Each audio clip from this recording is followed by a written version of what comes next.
KKR ने बनाया IPL के इतिहास का दूसरा सबसे बड़ा स्कोर। दिल्ली को दिया 273 रनों का लक्ष्य। मेरा नाम है गुलाब और आप देख रहे हैं news public Bihar. KKR Delhi के खिलाफ टॉस जीतने के बाद पहले बल्लेबाजी करने का फैसला लिया था और सुनील नारायण 39 बॉल पर 85 रनों का स्फोटक बल्लेबाजी किए थे, जिनके कारण केकेआर को महज 20 ओवर में 7 विकेट के नुकसान पर 272 रन बनाए थे और दिल्ली को 273 रनों का लक्ष्य दिया था। इस मुकाबले में ऐसा लग रहा था, इस हिसाब से केकेआर का बल्लेबाजी देखने को मिल रहा था, उस हिसाब से ऐसा लग रहा था कि 285 या 280 रन बनाएंगे, लेकिन एक के बाद एक आखिरी ओवर में 2 विकेट गिर जाने के कारण 272 रन ही बना पाए थे और आईपीएल के इतिहास का दूसरा सबसे बड़ा स्कोर जो है वो केकेआर के नाम दर्ज कर लिया गया है। क्योंकि केकेआर की बात किया जाए तो 2 मुकाबला खेले थे और दोनों मुकाबला में इसे जीत मिला था। जब तीसरा मुकाबला दिल्ली से खेलने के लिए आए तो टॉस जीतने के बाद पहले बल्लेबाजी किए थे और बल्लेबाजी यही सोच कर किए थे कि जिस तरीके से हैदराबाद ने मुंबई के खिलाफ इतिहास रचा था और 277 रन बनाया था, वो रिकॉर्ड को तोड़ने के लिए केकेआर पहले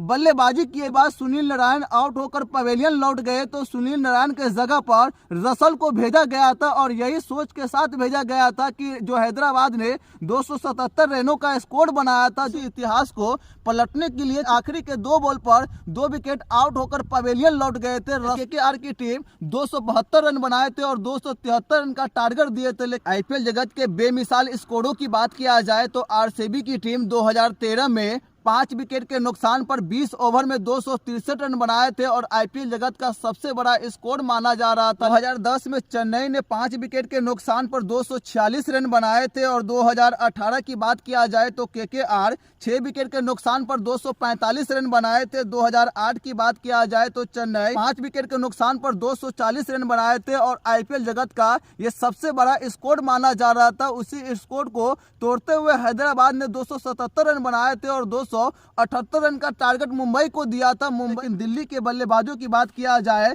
तो 273 रन का टारगेट का पीछा करने के लिए आए तो एक के बाद एक पवेलियन लौटने लगे थे और कोई भी दिल्ली के नैया को पार नहीं लगा सके और इस मुकाबले को 106 रनों से गंवा दिया है। 166 रन पर ही दिल्ली के महान बल्लेबाज आउट होकर पवेलियन लौट गए थे। क्योंकि ऋषभ पंत की बात किया जाए तो ऋषभ पंत से भी काफी उम्मीद लगाया गया था कि जिस हिसाब से सुनील नारायण का बल्लेबाजी देखने को मिला था उसी तरीके से ऋषभ पंत का भी बल्लेबाजी देखने को मिलेगा, लेकिन ऐसा कुछ हुआ नहीं। ऋषभ पंत भी आओ सलाम और जाओ सलाम की तरह बल्लेबाजी किए थे और पवेलियन लौट गए थे। यार इस मुकाबले को 106 रनों से जीता है और ये आईपीएल जगत का सबसे बड़ा स्कोर माना जाता है और सबसे बड़ा स्कोर से जीता है। क्योंकि आईपीएल की बात किया जाए तो केकेआर 3 मुकाबला खेले थे, तीनों मुकाबले में केकेआर को जीत मिला है। इस पर आप क्या सोचते हैं कमेंट बॉक्स में जरूर लिखिए। आप हमारे चैनल पे पहली बार आए तो न्यूज़ पब्लिक बिहार को यूट्यूब पे सब्सक्राइब कर ले, फेसबुक पेज पे देख रहे तो फॉलो करना ना भूले और इस वीडियो को ज्यादा से ज्यादा शेयर